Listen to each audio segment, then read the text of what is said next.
পল্টন মোড়ে গণতন্ত্র মঞ্চের বিক্ষোভ সমাবেশের খবরে সকাল থেকেই আইনশৃঙ্খলা বাহিনীর বিপুল সংখ্যক সদস্য অবস্থান নেয় এলাকাটিতে। স্থান পরিবর্তন করে বিজয়নগর এলাকায় সংক্ষিপ্ত সমাবেশ করেন গণতন্ত্র মঞ্চের নেতাকর্মীরা। গণতন্ত্র মঞ্চের সমন্বয়ক জোনায়েদ সাকি বলেন, দেশে লাশের মিছিল ঢাকতে না পেরে নানা কৌশল নিচ্ছে সরকার, সহিংসতার দায় চাপাচ্ছে বিরোধী দলের ওপর। এই রাজনৈতিক পরিচয়হীন শিক্ষার্থীদের গ্রেফতার করছেন, আর অন্যদিকে বলছেন জামাত শিবির এটা করেছে। বন্ধুগণ, সরকারের প্রতারণা আজকে পরিষ্কার। তারা সমস্ত আন্দোলনকে ধ্বংস করতে চায়। সমস্ত আন্দোলনকে ধ্বংস করার জন্য আজকে সহিংসতার দায় চাপিয়ে যেভাবে তারা অতীতে করেছে সেইভাবেই তারা আজকে এই আন্দোলনকে ধ্বংস করতে চায়। বিপ্লবী ওয়ার্কার্স পার্টির সাধারণ সম্পাদক সাইফুল হক বলেন, দুঃশাসনের ওপর টিকে আছে সরকার।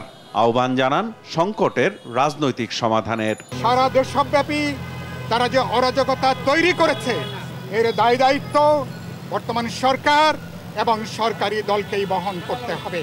আমাদের আইন শৃঙ্খলা রক্ষাকারী বাহিনী, আমাদের পেশাদার বাহিনী, তারা যদি কেবলমাত্র পেশাদারি দায়িত্ব পালন করে এই সরকার পালিয়ে যাবার আর কোনো পথ পাবে না।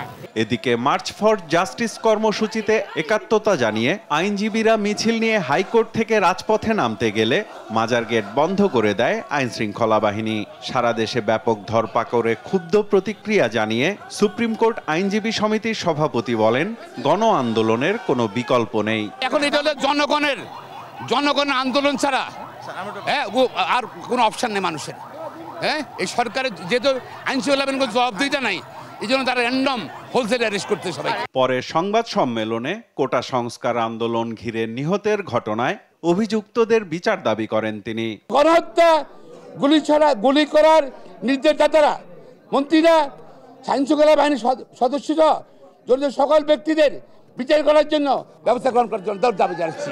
সাম্প্রতিক আন্দোলনে ক্ষতিগ্রস্ত শিক্ষার্থীদের আইনি সহায়তা দিতে আইনজীবীদের প্রতি আহ্বানও জানান সুপ্রিম কোর্ট বার সভাপতি। আমরা বিশ্বাস করতে পারি না সর্বোচ্চ আদালতে পরিস্থিতির কারণে কোনো মামলা নেবেন না, বিচার করবেন না। এটা আমি মনে করি এটা বিচার বিভাগের জন্য একটা অত্যন্ত খারাপ নজির হবে। সাইফুল রিপন, দেশ টিভি, ঢাকা।